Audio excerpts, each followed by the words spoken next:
As I mentioned, the latest economic data have come in stronger than expected, which suggests that the ultimate level of interest rates is likely to be higher than previously anticipated. Hello, welcome to Financial Stockholm. I'm Christopher Crystal. Today is Wednesday, March 8th, 2023.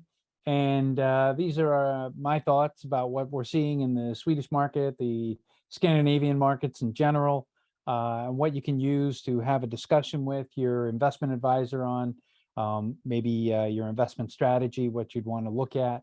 None of this is investment advice. You should always go to your certified or registered investment advisor and take that advice with him or her and go from there.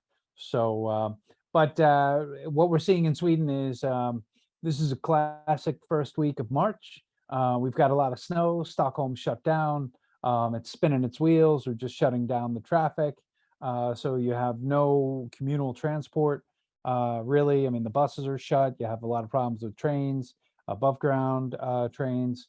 And so you would think, that I can't say this happens every year, but it is a fairly regular occurrence that, generally in March, the first week or second week is a real snow week. I can remember when my little boys were little boys and taking them sledding in Haga Park and then being in London the next day for work and being overdressed in a winter suit, and they already had springtime.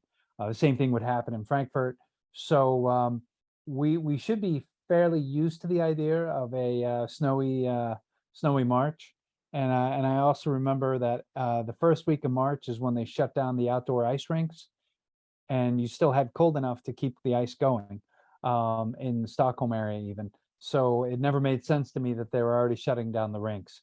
But there you go.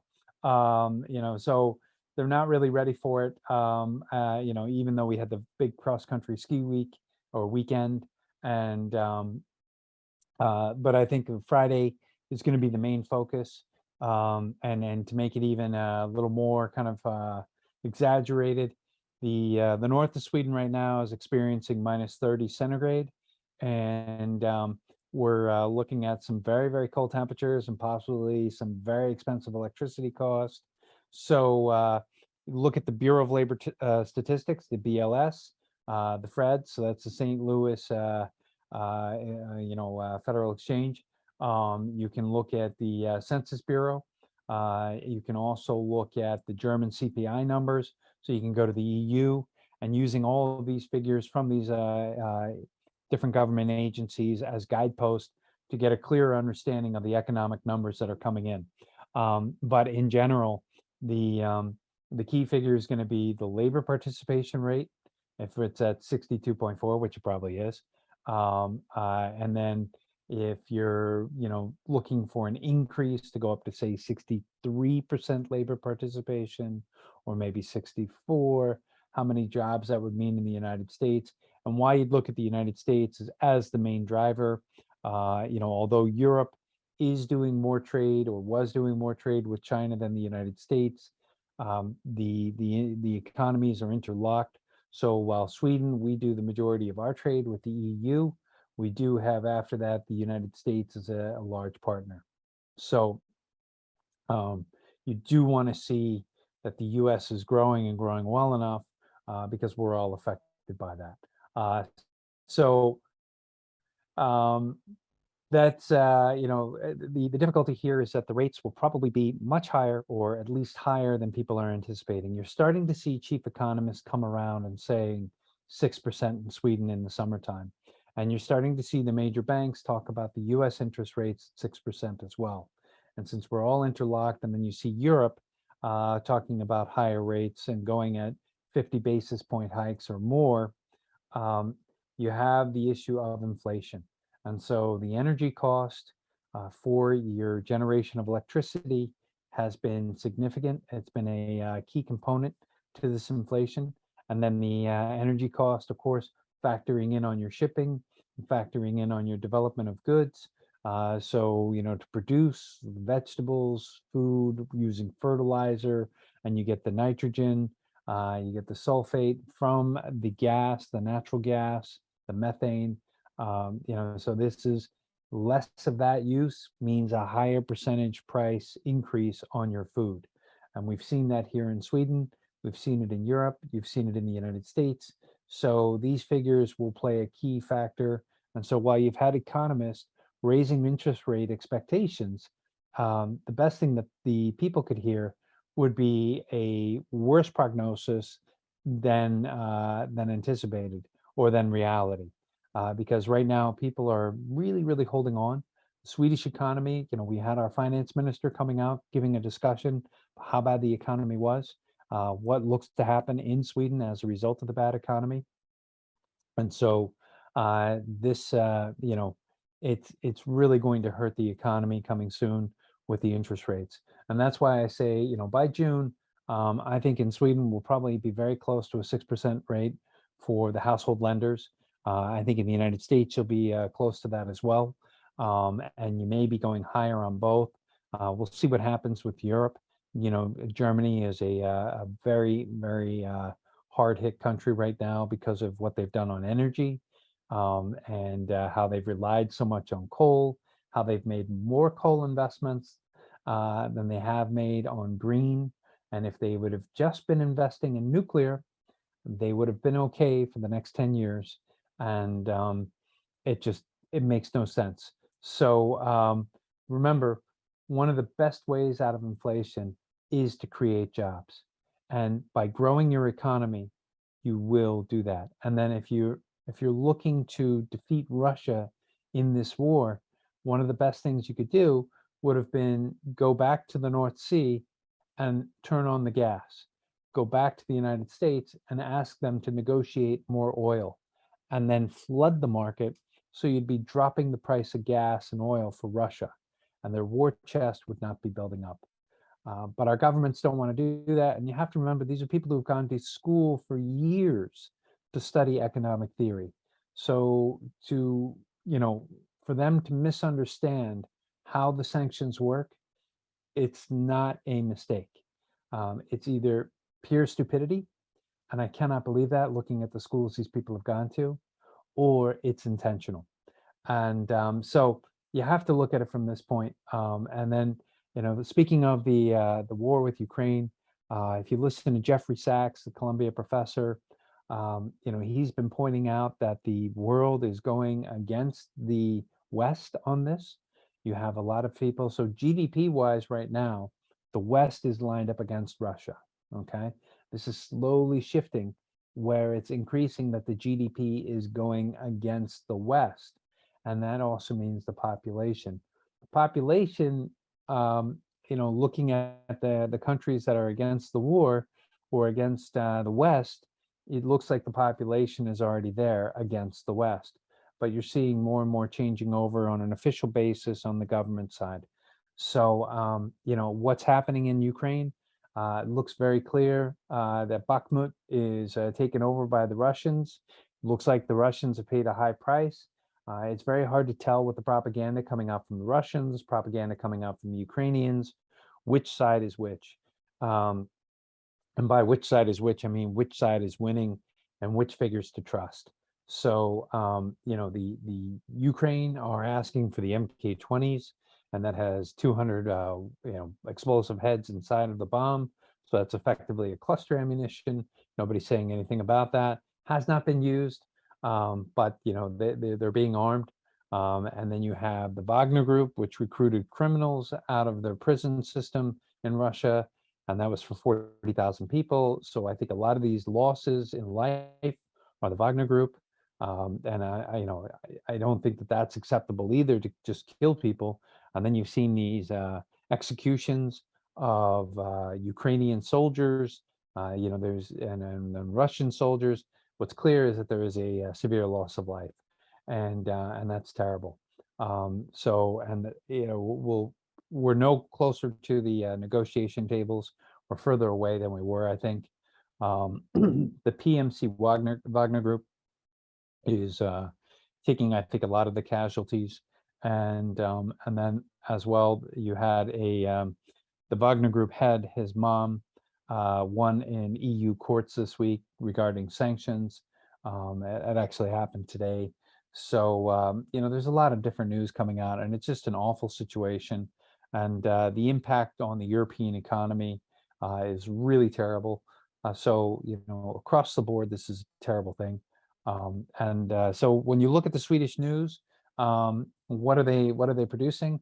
Well, they're certainly trying to keep their eyes off the destruction and the problems going on in the Ukraine. So, and you have a focus on the Murdoch case or Murdoch case in South Carolina. This is a story of 100-year family that was effectively in control of the legal system in South Carolina, and where the father had, had developed drug problems, stealing from his clients. Swedish News was talking about that this morning.